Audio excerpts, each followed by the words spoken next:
을 정치 도구로 악용하고 있습니다. 세제 개편에 대한 공론화 과정도 없이 징벌적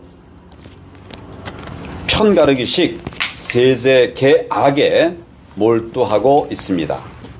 특히 가파르게 오르는 부동산 가격을 잡겠다면서 징벌적 부동산 세금을 국민이 감당하기 어려울 정도로 올렸습니다. 중장기 조세 비전 없이 세제 개편을 매표의 수단으로 삼거나 편가르기에 이용한 결과 국민 세금 부담은 커지고 납부한 세금과 혜택이 연계되지 못해서 결과적으로 사회 통합을 저해하고 있습니다. 문 정권의 무분별하고 정치화된 이런 조세 정책으로 인해서 국민들에게 세부담이 가중되고 경제는 성장 잠재력이 낮아져서 우리나라가 경제 위기에 처할 그런 지경이 되어 버리고 있습니다. 국민 생활을 어렵게 하는 세금 부담을 확 줄이고 기업의 경쟁력을 높이는 합리적인 조세 정책을 추진해야 합니다. 먼저 국민 개개인의 부담과 개인 하나하나의 조세는 줄이고, 첫 번째, 국민 개개인의 부담과 기업 하나하나의 조세는 줄이고, 그러면서도 국가 전체의 세 수입은 늘어나게 하는 이런 종합적이고 또 중장기적인 조세 개혁을 단행해야 합니다. 이를 위해서 대통령 직속의 한시적인 조세개혁위원회, 조세개혁위원회를 만들어서 이 잘못된 조세 정책을 확 뜯어 바꿔야 합니다. 전문가들이 국가 재정 대책과 조세 정책을 꼼꼼히 검토해서 국가와 기업의 조세 부담은 줄이면서도 국가 세수는 늘어나는 그런 효율적인 방안을 반드시 만들어내야 합니다. 그리고 중장기적인 조세 개혁을 추진하는 한편 현재 문 정권에 의한 과도한 세부 부담으로 고통받는 국민과 기업의 부담을 덜어드리도록 해야 합니다. 국민 허리 휘게 하는 과도한 부동산 세제부터 획기적으로 개편해야 합니다.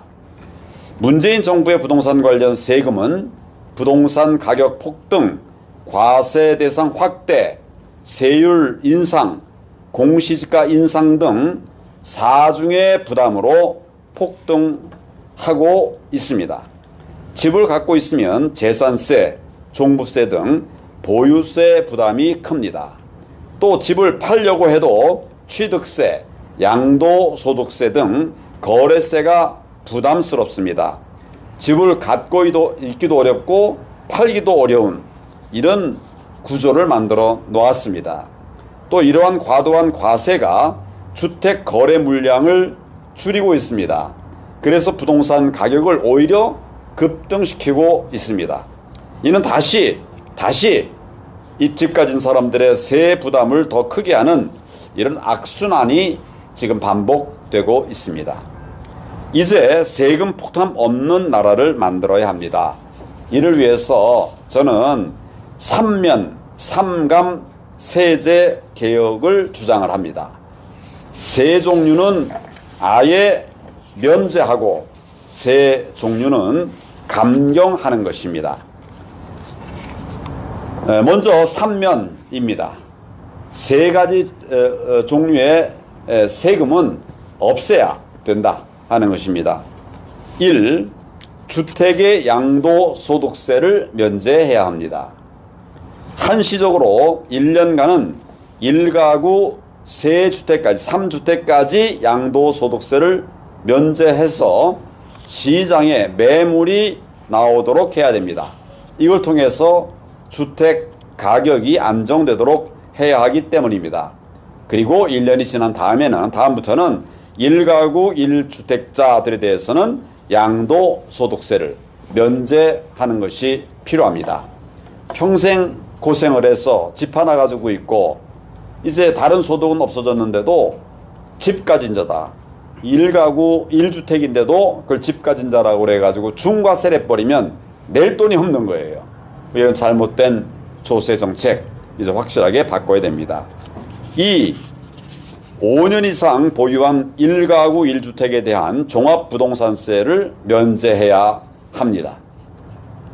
거주 목적으로 장기간 거주하고 있는 국민들에게 종부세를 부과하는 것은 정말 과도한 부담을 주고 있습니다. 특히 소득이 없거나 또 은퇴한 국민에게 큰 부담을 주고 있습니다. 부동산 관련 세제 개편을 통해서 투기 목적이 아닌 거주 목적의 1가구 1주택자에 대해서는 보유하거나 또 거래할 때 세부담이 없도록 해야 한다는 것입니다. 3. 기업 상속세 면제 제도를 도입해야 합니다. 기업 상속세 면제 제도를 도입해야 합니다. 한국 기업의 상속세 최고 세율 60%에 달합니다. 이것은 OECD 최고 수준이고 이것이 결국 기업 상속 후에 기업의 도산 또는 축소를 초래합니다. 세금 낼 돈이 없어서 기업을 이어가지 못하는 것이에요. 또는 기업을 좀 줄여서 그렇게 해서 나머지 돈으로 세금을 내야 되는 이런 웃지 못할 풍경들이 벌어지고 있습니다. 이런 것들이 결국 기업의 지속성을 가로막고 있습니다. 상속세 부담이 기업 승계와 고용 유지를 불가능하게 하고 있는 것입니다.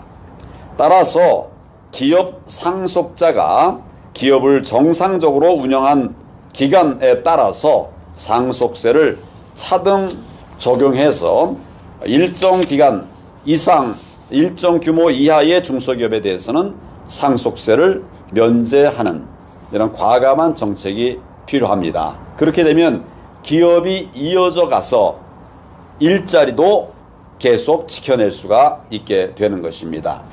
세금 거두려고 일자리 없애버리는 이런 아주 어리석은 정책은 이제 반드시 고쳐내야 됩니다. 첫째가 3감이었다면 이제 셋째는 3면입니다. 세 가지 세금을 줄여줘야 된다 하는 것입니다. 첫째, 공시가격 상승률 상한제 등을 도입해서 공시가격의 급격한 상승을 제한해야 됩니다. 공시가격이 올라버리면 부동산 세금이 확 올라가 버리는 것이에요. 그래서 이런 것을 고쳐야 된다는 뜻입니다.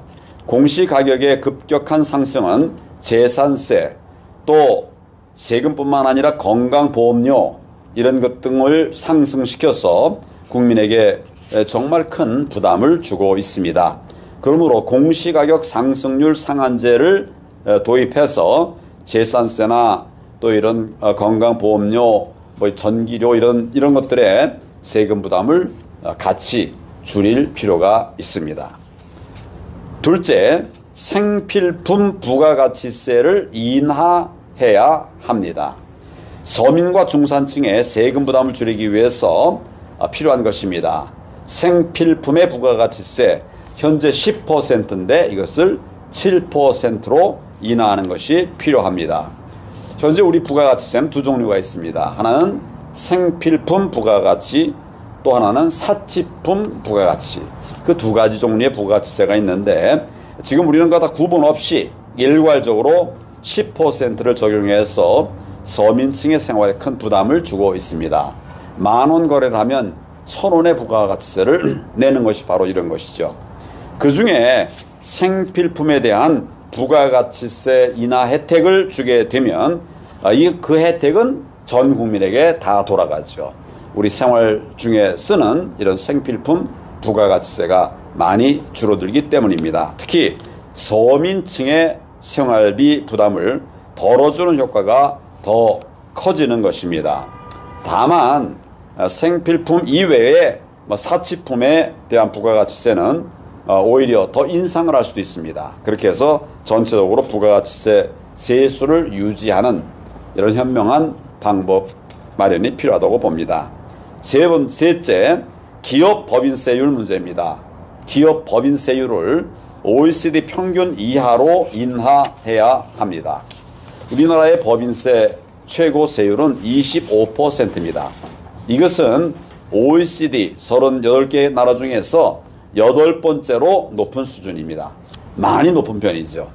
높은 법인세는 외국인의 국내 투자를 가로막을 뿐만 아니라 또 국내 기업을 오히려 외국으로 나가게 하는 이런 요인이 되고 있습니다. 법인세 낮은 나라에 가서 사업을 하게 되면 여러 부대 비용들이 줄어들기 때문이죠.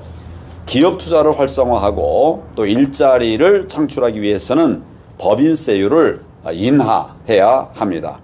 법인세율 최고 수준을 OECD의 평균, 현재 OECD 평균은 21.7%입니다. 이거보다 낮도록 인하하는 것입니다. 법인세가 인하되면 기업하기 좋은 환경이 만들어져서 결국 기업이 성장하고 일자리는 늘어날 것입니다. 법인세를 낮추면 세수가 줄어드는 거 아니냐 이런 걱정들을 많이 하는데 법인세를 낮추면 전국 세계적인 현상입니다. 법인세를 낮추면 기업이 투자를 하고 또 그것이 이제 기업 활동을 활성화함으로써 기업이 낼 세금이 많아지는 거예요. 이것 때문에 결과적으로 전체적으로 오히려 세수가 늘어나는데 이걸 이제 기업을 기살려주지 못하고 오히려 이제 억제함으로써 세수도 줄어들고 또 일자리도 줄어드는 이런 우를 범하고 있는 것입니다. 법인세 인하로 세수가 줄어들까 걱정할 필요가 없다는 말씀을 제가 드렸습니다. 기업 활동이 활성화돼서 법인 수익이 증가하면 법인세 총 수입은 오히려 늘어난다라고 하는 것이 통계적인 그런 평가입니다. 세수 부족, 지금까지 제가 말씀드린 여러 가지 정책들은 세 가지는 아예 세금을 없애자, 또 세 가지는 세금을 많이 줄여주자 하는 것이었습니다. 그러면 그 세수가 많이 줄어들 거 아니냐 이런 걱정들을 많이 하십니다. 그러나 세수 부족 걱정은 안 하셔도 됩니다. 우선 전체적으로 기업의 길을 막 살려놓으면 아까 제가 말씀드린 것처럼 기업 활동이 활성화되면 그러면 기업의 소득이 늘고 그렇게 되면 그것이 또 이제 결국 근로자의 소득으로 들어가거나 아니면 일자리가 늘어나는 이런 선순환이 되게 됩니다. 지금은 선순환이 아니라 악순환을 겪기 때문에 아무리 우리 국민들이 노력을 해도 경제가 활성화되지 않는데 기업을 정말 자유롭게 키워주고 지원해주고 모든 많은 규제들을 풀어준다면 기업이 아주 활성화될 것이고 그러면 세수 느린 것보다 2배, 3배의 세원이 확보가 될 수가 있다고 생각합니다. 그리고 또 구체적으로는 세금 탈루를 막아야 됩니다. 지금도 많은 소득이 있는데도 세금 안 내는 분들이 많이 있어요. 이것을 탈루를 막아내면 많은 또 세수가 확보가 됩니다. 또 한 가지는 해외로 빠져나가는 돈이 있어요. 이런 해외로 빠져나가는 해외 도피 재산들을 찾아서 이것을 환수하고 또 중과세하는 이런 그 조세 정책 자체가 세수를 크게 늘릴 수 있는 방법이 되는 것입니다.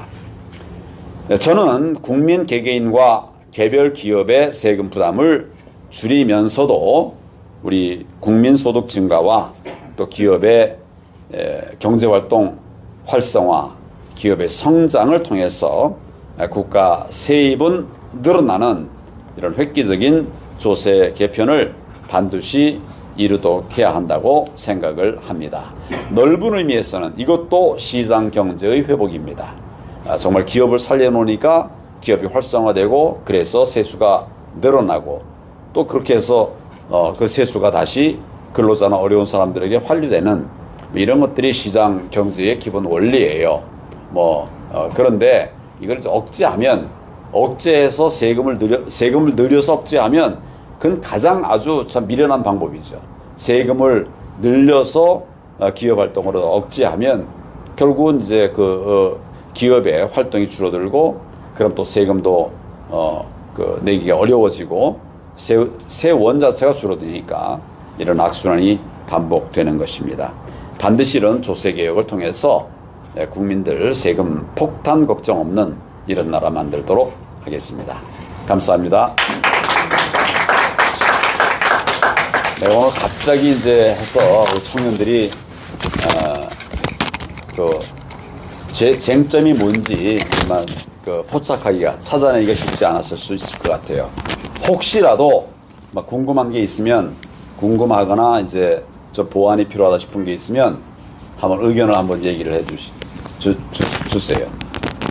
우리 유튜버들이 물어봐도 좋습니다.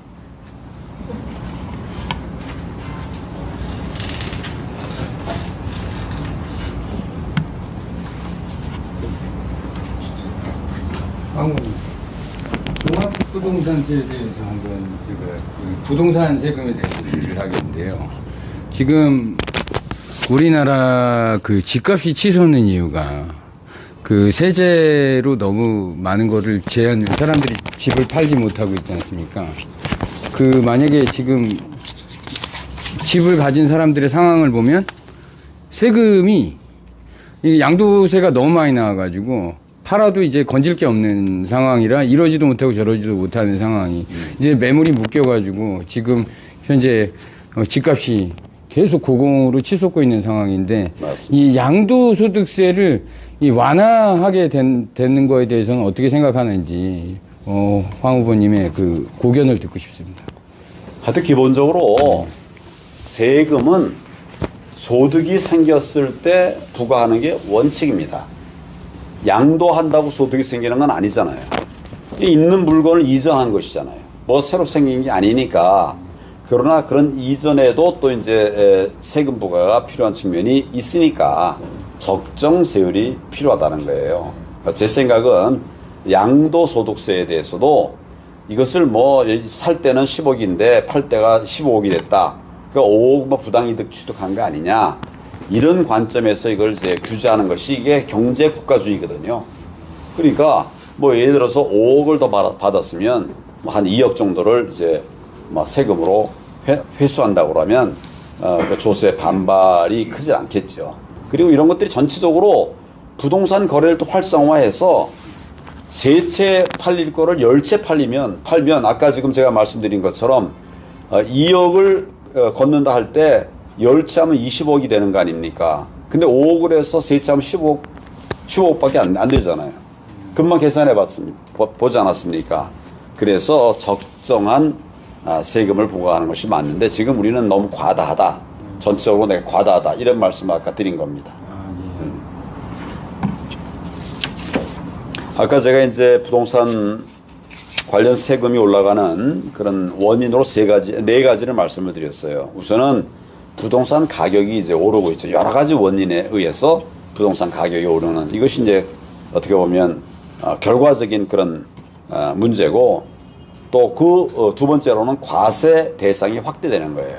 세금 안 매기던 것에 세금을 매기고 또 세금을 조금 매기던 것을 가격을 올려가지고 세금을 많이 매기고 이런 것도 있었고 그리고 세율 자체를 또 올리고 그리고 이제 우리가 막 아주 치명적으로 겪고 있는 것이 공시지가를 올리는 거예요.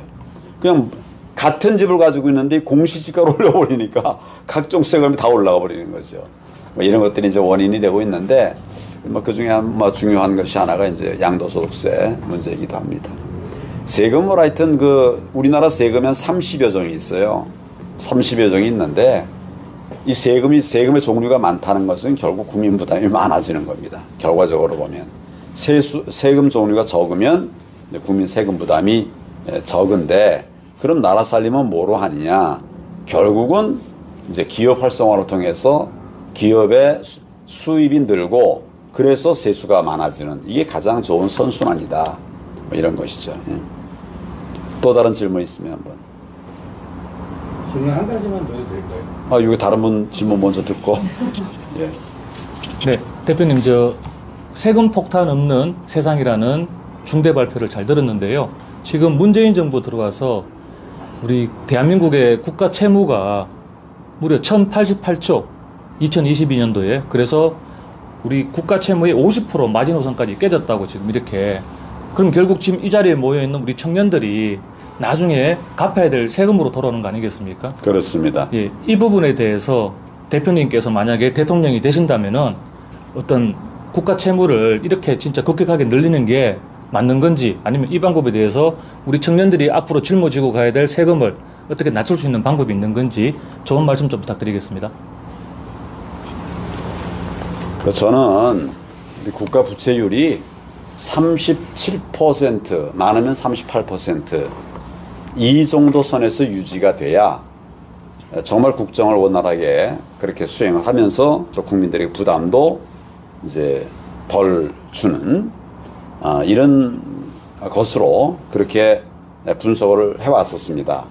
37, 8%, 40%는 이거는 뭐 마지노선이다 이렇게 생각을 했었어요. 근데 지금은 뭐 40%가 아니라 45%뭐 가까이 이렇게 되는 것 같아요. 과도한 겁니다. 과도해. 그럼 이 결국은 이제 누가 갚을 거냐. 지금 아마 우리 국가 부채가 1,000억이 넘었고 또 우리 가계 부채가 또 있어요. 국가 부채뿐만 아니고 가계 부채도 있습니다. 이 가계 부채도 또 뭐 1,000조, 아까 1,000조가 넘고 이렇게 되면 이게 정말 뭡니까? 양쪽에서의 위기가 이제 오는 거죠. 그래서 이렇게 쓰는 것은 맞지 않다. 지금 이 정부는 이제 다른 나라에 비해서 우리 세금 부담이 높지 않다. 이런 얘기를 하기도 하는 것 같아요. 근데 여러분, 미국은 그냥 돈 막 찍어내면 돼요. 돈 없으면 돈 막 찍어내면 되는 거 아닙니까? 달러를 발행해가지고 외국에 팔면 다 팔리지 않습니까? 이런 나라와 또는 자원 있는 나라가 있어요. 자원 팔면 되는 나라. 이런 나라들, 또 관광 자원 있는 나라도 있어요. 그래서 그냥 가만히 있어도 다른 일 하지 않아도 관광 자원이 많아가지고 세수가 늘어난 이런 나라들도 있어요. 다양한 이런 나라들이 있는데, 그런 나라와 또 상당수의 선진국들은 이미 오랫동안 많은 투자를 했어요. 많은 투자를 해서 이제 달리 더 쓸 돈이 상대적으로 적습니다. 이런 나라들하고 자원도 없고 축적된 이런 자산도 많지 않고 뭐 이런 나라하고는 비교가 안 되는 거예요. 그래서 이런 걸 다 감안해가지고 우리는 적정 국가 부채는 37%다. 이런 정도로 제가 기억이 돼요. 지금 근데 이게 거의 뭐 10% 가까이 이렇게 올라 버리면 지금 우리 예를 들면 부담과 빚이 그냥 10% 올랐다 이렇게 생각하면 되는 거예요.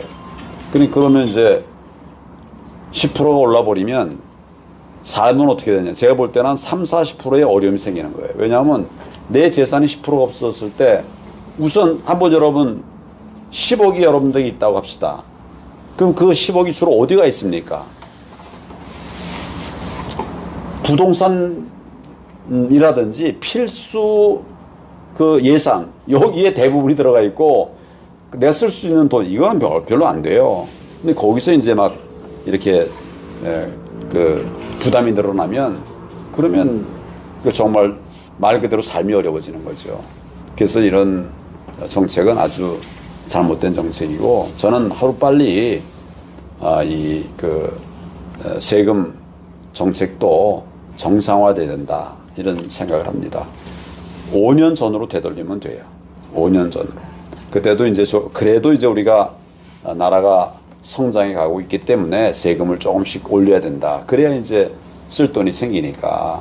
그런데 여러 방면에서 많은 세원들을 만들어 가지고 거기서 과도하게 과중하게 세금을 걷어가니까 이제 뭐 어떻게 보면 삶을 포기하는 사람도 생기고 특히 이런 피해들도 다 또 청년들에게 가는 겁니다. 그리고 당장 지금 갚지는 않아도 될지 모르지만 시간 좀 지나면 그게 다 누구 부담이 되겠어요? 우리 다음 세대, 미래 세대의 부담이 되는 거죠. 이런 정말 어리석은 미련한 미래를 생각하지 못하는 이런 정책을 하고 있어서 정말 안타깝습니다. 네. 네, 질문. 어떻게 역시 공부 잘하는 사람들이 앞줄이 왔네요. 세금 폭탄 없는 세상 만들기 관련해서 우리 한견 후보님의 좋은 말씀 정말 잘 들었는데요. 지금 일단은 부동산 상승하고 또 이 공시지가 상승으로 인해서 우리가 부담하는 세금 폭탄이 그 수도권에 많이 집중이 되어 있잖아요. 근데 또 그런 거에 반해서 또 지방에 사시는 분들은 그거는 우리 얘기랑은 상관없는 어떻게 보면 수도권에 사는 이들의 그 배부른 소리다라고 말하는 경우도 있습니다. 그래서 결과적으로 수도권과 또 지방 간의 이런 어떤 그 부동산 상승에 대한 조금 그 너무 차이가 나지 않는, 또 서울에서도 너무 지역적으로 차이가 나지 않은 뭐 이런 어떤 정책이나 이런 거는 없는지 또 한번 여쭤보겠습니다. 그러니까 수도권하고 지방의 그 부동산 가격의 그 차이가 많이 나고 차이를 줄이는 네네. 그건 아마 하나님만이 하실 수 있을 것 같아요. 네. 그래도 네. 이제 수도권 또 서울의 집값이 너무 올랐죠. 그러니까 똑같이 30% 올랐다 치더라도 1억이 30% 오르면 3천만 원, 1억 3천만 원 오른 건데 저기 5억이 30% 오르면 1억 5천이 올라가는 거 아니에요. 그러니까 이게 이제 기본적으로 서울 수도권의 집값이 너무 이제 올라 있고 과대 포장돼 있어요. 근데 이거를 하여튼 정상적인 방법으로 적정한 가격으로 내려야 됩니다. 우리 이렇게 역대 정부를 보면 집값이 내린 때가 있었어요. 대부분 집값이 계속 올라갔었는데 집값이 내린 때가 있었어요. 언제인지 혹시 아시나요? 이명박 대통령 때 평균 집값이 내렸습니다. 그러니까 집값을 안정시킬 방법이 없는 게 아니에요. 지금 내가 이제 이 정부 들어와서의 부동산 정책의 대표적인 예로 서울 아파트 가격의 상승률, 이걸 내가 자꾸 예를 들어요. 제가 2013년도에 법무부 장관이 됐어요. 그때 우리 박근혜 정부의 그 경제정책 하에서 이 서울의 아파트 가격 평균이 5억이었습니다. 이것도 결코 낮은 게 아니죠. 굉장히 높은 건데 서울의 아파트 평균 가격이 5억이었어요. 지금은 얼마나 될까요? 얼마쯤 될까요? 2013년에 서울 5억이었어요. 지금은 얼마나 될까요? 12억이야, 12억. 그러니까 아까 제가 말씀드린 것처럼 이게 낮을 때 조금 오르는 거하고 많을 때 그냥 올라가는 거하고는 차이가 너무 많아요. 이제는 사실은 정상적으로 월급 받아갖고는 서울에서는 집 사기가 거의 불가능해요. 옛날에는 그래도 그 괜찮은 직장을 갖고 한 13, 14년 이렇게 고생을 하면, 전략하고 고생하면 거기다가 이제 은행에 대출까지 받고 이렇게 하면 그냥 아담한 집을 살 수가 있었어요. 근데 지금 이렇게 된다면 아마 우리가 그냥 해봐야 50, 60 다 돼가지고 집 마련할 수가 있어요.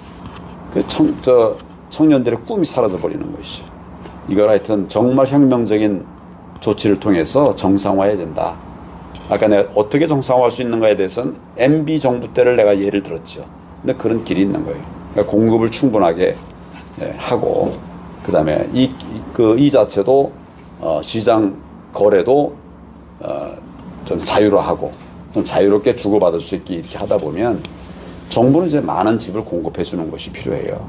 그리고 이제 부동산 시장의 거래는 자유화하고 이런 방향을 잡아가면 뭐 그러면 그렇게 하면 집값 오를 거 아니냐 이런 걱정을 할 수 있지만 실제로 이제 벌어지는 현상을 보면 그 MB 정부 때처럼 될 수가 있다, 이런 생각입니다.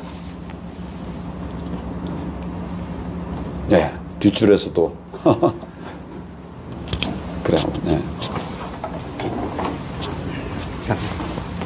이런 질문이 맞는지 모르겠는데 제가 일산에 살고 있습니다.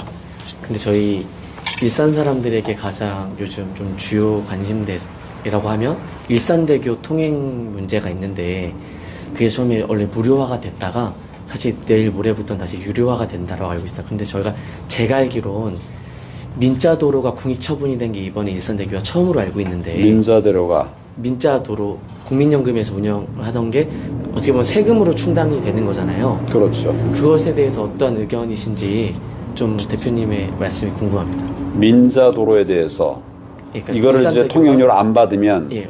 그걸 이제 그 결과적으로는 공공기관이 예, 맞습니다. 부담하게 된다. 예. 정부나 공공기관이 예, 맞습니다. 부담하게 된다. 이 얘기죠. 예. 하여튼 모든 것은 답은 시장 경제에 있어요. 시장 경제에. 이를테면 이제 이걸 이용하는 분들은 적정한 그 이용료를 내야 되거든요. 근데 이게 이제 우리 경제가 어려우니까 국가가 지어야 될 것을 민자로 얻어가지고 짓는단 말이죠. 그것도 이제 정말 여러 가지 이제 경제 지표들 조사를 잘 해가지고 적정한 이자를 주게 이렇게 이제 하면은 그래도 그 민자 사업에 효과가 있을 텐데 요즘은 그런 통제가 잘 없어요. 그러니까 지자체장이나 또 정부의 무슨 공공기관에서는 자기 있을 때 뭔 성과를 내야 되거든. 그 도로를 막 지어야 되는데 예산으로는 안 나오니까. 그러니까 민자를 돌려가지고 이제 이렇게 하려고 하는데 뭐 경제가 더 좋을 때는 좋지만은 경제가 쉽지 않을 때는 민자도 유치하기 어렵잖아요. 그러니까 이제 민간 사업자가 이걸 건설한 다음에 받을 수 있는 통행료 같은 것을 뭐 우리가 생각하는 것보다 좀 더 받는 것이죠. 이렇게 되면 그 부담이 결국은 이제 국민들에게 돌아가는 것이죠. 그래서 결국은 우리 경제를 정말 활성화하고 낭비를 줄이고 지금 여러분 코로나 재난지원금으로 지급된 돈이 얼마인지 아세요? 작년 금년에 코로나 때문에 재난지원금을 지금 5차례 주지 않았습니까? 그때 쓴 돈이 얼마 정도나 되는지 혹시 아세요? 5천억. 5천억. 이면 얼마나 좋겠어요? 50조에 50조. 이런 게 있으면 민자도로가 아니라 그냥 제대로 우리가 예산으로 지을 수가 있는 거였거든요. 내가 말하는 여기도 시장 경제 원리가 적용된다는 게 그런 뜻이에요. 가급적이면 정부가 쉽게 표 얻을 생각하지 말고 제대로 경제를 살려내서 그런 예산들을 잘 제대로 적정하게 투입하고 연차 사업 잘 설계해서 그렇게 정상적인 그런 걸 만들어야지. 저거 만들어 놓긴 했지만은 그 이용하는 결국은 이걸 낮춰도 이용료를 낮춰도 국민 부담이고 이러니까 이제 하여튼 그 낸 것도 역시 이하무개죠. 네. 그래가지고는 결국 그냥 공공기관과 또 그 지자체에 부담을 주는 이런 잘못된 정책을 하고 있는 거죠. 저는 기본적으로 경제를 살려서 세수를 많이 확보해서 또 이걸 아껴서 적정하게 잘 사용하는 아주 교과서적인 답, 이게 정말 답이다. 이렇게 생각을 해요. 마지막 질문을 하나만 더 받고 마치겠습니다. 예. 우선 이렇게 귀한 이 콘서트 시간을 주셔서 이렇게 좋은 의견들 알려주시고 또 소통해 주셔서 너무 감사합니다. 제가 여쭙고 싶은 거는 지금 이렇게 세금을 사실 내기 전까지는 조세 정책이 어떤 게 잘못됐고 어떤 게 부적절하고 어떤 게 정치적으로 이용되고 있는 정책이라는 조세 정책이라는 거를 사실은 모르는 사람들이 굉장히 많을 텐데요. 저 역시 그랬고요. 근데 나이가 조금씩 들다 보면서 세금을 직접 내는 그런 입장이 되다 보니까 이거 무언가 잘못됐다라는 느낌이 들더라고요. 근데 가장 근본적이자 원초적으로는 우리나라는 사실상 학생 시절이라도 10대라든지 20대 때 이 조세 정책에 대한 거를 알려주는 것도 없고 또 조세 정책에 대해서 어떤 것이 우리한테 우리 실정에 맞는 정책이란 거를 수업을 통해서라든지 어떤 다른 매체를 통해서든지 알 수 있는 방법이 사실상 전무하다라는 생각이 들어서요. 그런데 이런 식으로 지금 황교안 대표님께서 말씀해 주신 거 듣고 생각했던 거는 우리나라 사람들이 이렇게 어떤 조세 정책에 있어서 그 조세 정책이 잘못됐고 혹은 지금 현 상황과는 부적절한 정책이라는 걸 알려면 이거에 대해서 조금 더 많은 교육이 필요하다 생각하는데 혹시 이 부분에 있어서 황교안 대표님이 갖고 계신 교육에 대한 뭐 정책이라든지 조세 정책 관련뿐만 아니고 이런 정치에 관련된 부분에 있어서 혹시 갖고 계신 그런 의견이 있으신지 좀 여쭙고 싶습니다. 교육 정책을 얘기하려고 그러면 뭐 시간이 많이 걸릴 텐데 나는 이제 이런 생각을 좀 해요. 뭐냐면 우리가 쓸데없는 교육에 많은 시간을 들이고 꼭 필요한 교육을 못하고 있다. 이런 생각을 해요. 큰 방향에서는. 뭐 예를 들어 쓸데없는이라는 말이 좀 어폐가 있을지 모르지만은 나는 무슨 저 대학에서 저 학교 다니면서 로그, 지수 이런 거 있죠. 그거 왜 했나 싶어요. 그 공부 굉장히 시간 많이 들여가지고 했는데 결과적으로 아무 쓸데없는 걸 쓸데없는 건 아니지만 다른 거 할 일 못해 가면서 그렇게 한 거거든요. 이런 것들 사실 과감하게 줄여야 돼요. 나는 고등학교 1학년 때 요즘 성문종합영어라고 아직도 있죠? 아직 그 성문종합영어 앞에 정통종합영어라고 그 같은 책인데 정통종합영어 이 두꺼운 책이 있었어요. 그 책을 내가 고1 때 7번을 다 뗐어요. 그래서 뭐 포크형 명사 뭐 21가지를 쫙 외우고 포크형이라는 거 있잖아요. 그랬는데 지금 외국 나가면 회화 한마디도 못해요. 굿모닝 이것만 하라. 시험은 잘 보는데 말 안 되는. 근데 내가 나중에 이제 검사다 이제 그 검사하기 바로 직전에 서울지검 차장을 하면서 그 파고다 외국어 학원에 나갔어요. 저 뉴스 청취 이런 거 이런 시간에 50분짜리예요. 근데 그걸 이제 하루에 50분짜리를 출근하기 전에 듣고 갔어요. 뭐 별로 교육하는 것도 없어요. 어제 한 뉴스 중에 세 꼭지인가 이렇게 따가지고 그걸 이제 들려주면서 우리 그 선생님이 그냥 여기다가 여기 이제 이걸 들려주면서 타이핑을 하면 쫙 이제 그 문장이 나와요. 처진 만큼 따라하라고 그래. 계속 따라하는 거예요. 계속 따라만 하는 거예요. 설명도 없어요. 계속 하다가 혹시 뭐 많이 안 쓰는 이런 단어가 하나 나오면 그것도 또 영어로 설명을 해요. 뭐 듣거나 안 듣거나 그냥 다 하는 거예요. 그렇게 1년을 했어요. 1년. 그러니까 50분짜리 1년. 그리고 고등학교 때 뭐 50분짜리 일주일에 한 3시간 뭐 이렇게 하잖아요. 6시간? 6시간 하나? 영어 1, 영어 2, 영어 3 뭐 이래 했던 것 같아요. 그래서 1에 뭐 2시간 뭐 쭉. 하여튼 뭐 몇 시간인지 모르겠는데 일주일에 아마 적어도 한, 6, 7시간 했을 거예요. 더 했겠지 뭐 하여튼. 근데 그냥 그냥 5시간인가 일주일에 그거 한 것이 내가 그동안 평생 영어 공부한 것보다 더 나은 것 같아. 발음도 좋아지고. 뭘 이렇게 저렇게 하는 것도 없이 계속 따라만 하는 거야. 계속 따라만 하니까 뭐 발음이 막 풀리고 말도 빨라지고 또 리스닝도 되는 것 같고 그러더라고요. 그래서 이게 이제 우리 교육이 하여튼 첫째는 필요한 교육을 해야 된다. 둘째는 실용적인 교육을 해야 된다. 필요한 교육의 예를 들면 저는 이래요. 그 크루즈 타본 사람 없어요? 나도 안 타본 것 같아. 근데 크루즈 갔다 온 사람들 얘기가 이래요. 그 외국 사람들은 그때 뭐 저녁이 되면 파티 하면서 와인 한 잔 들고서 돌아다니면서 뭐 하고 또 춤도 추고 이렇게 부부들 뭐 해고 춤도 추고 뭐 굉장히 재밌게 논대요. 근데 우리 한국 사람들은 다 구석에 가가지고 술만 먹는데 춤 못 추니까 놀지 못하니까. 근데 춤을 내가 나중에 부산지검 차장검사하면서 그러니까 검사 생활 한 20몇 년 한 다음에 이제 그 지방 가 있으면서 문화생활 좀 하자 해가지고 이것저것 찾았어요. 찾다가 하나는 스포츠 댄스 이런 게 있더라고. 그거 한번 해볼까? 내 춤 잘 못 추니까. 이제 그래갖고 내가 그걸 알아봤더니 우리 직원들이 나한테 다 그래요. 차장님, 왜 이러십니까? 승진을 포기했습니까? 뭐 이래.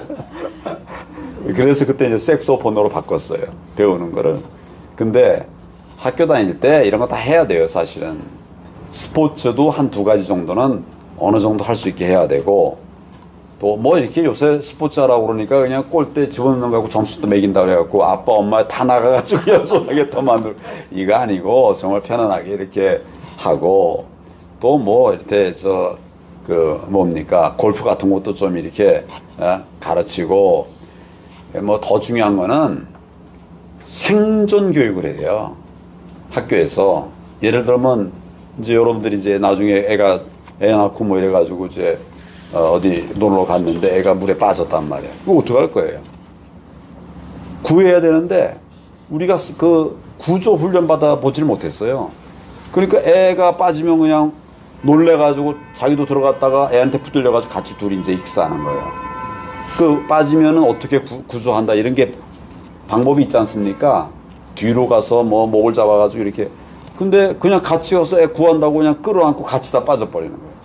그러니까 이게 이제 어떻게 보면 우선 이제 헤엄도 잘 못 치는 사람이 많고, 또 헤엄친다 하더라도 이런 구조 훈련 이런 거 뭐 하여튼 그런 생존 훈련이 안 돼 있어요. 또 이거 여러분 저거 인공호흡 할 줄 압니까?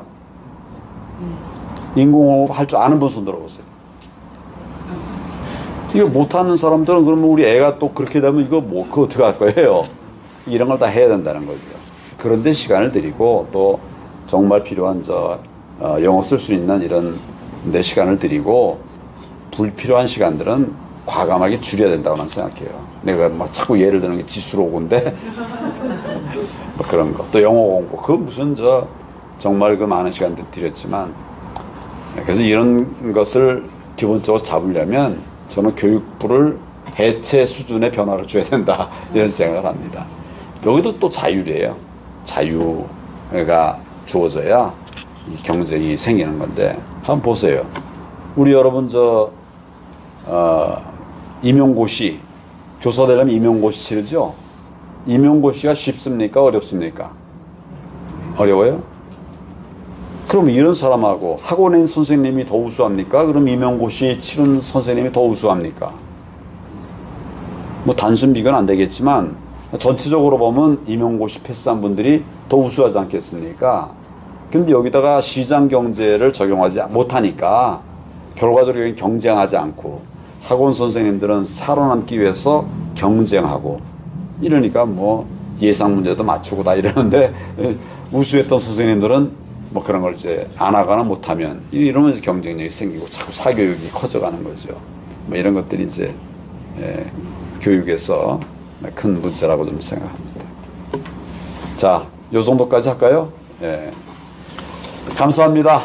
오늘 뭐 정책 발표도 하고 청년들과의 어떤 정책 토론회도 하고, 또 유튜브들도 만나고, 뭐 그런 아주 의미 있는 날이었습니다. 감사합니다.